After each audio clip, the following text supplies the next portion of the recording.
New York में वज़ीर-ए-आज़म शहबाज शरीफ से मुलाकात के बाद मीडिया से गुफ्तगू में आलमी मालियाती फंड की मैनेजिंग डायरेक्टर क्रिस्टलिना जॉर्जिएवा ने पाकिस्तान की माशी सूरत हाल पर इत्मीनान का इजहार किया है। साथ ही पैकेज की मंजूरी और कामयाब इस्लाहात पर पाकिस्तान की हुकूमत और अवाम को मुबारकबाद दी है। We do have good news. We have completed the review of the program very successfully. I want to congratulate the government of Pakistan and the people of Pakistan for moving forward with the home-defined, Pakistan-owned reforms, and they're bringing fruits. Growth is up, inflation is down, and the economy is on a sound path. Last time you told me that you want poor people of Pakistan with a trickle-down effect, right? Yes. From the rich, give it to the poor.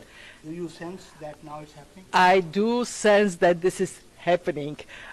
The government aims to collect taxes from the rich and is strengthening the Benadir social program to support the poor. Very kind.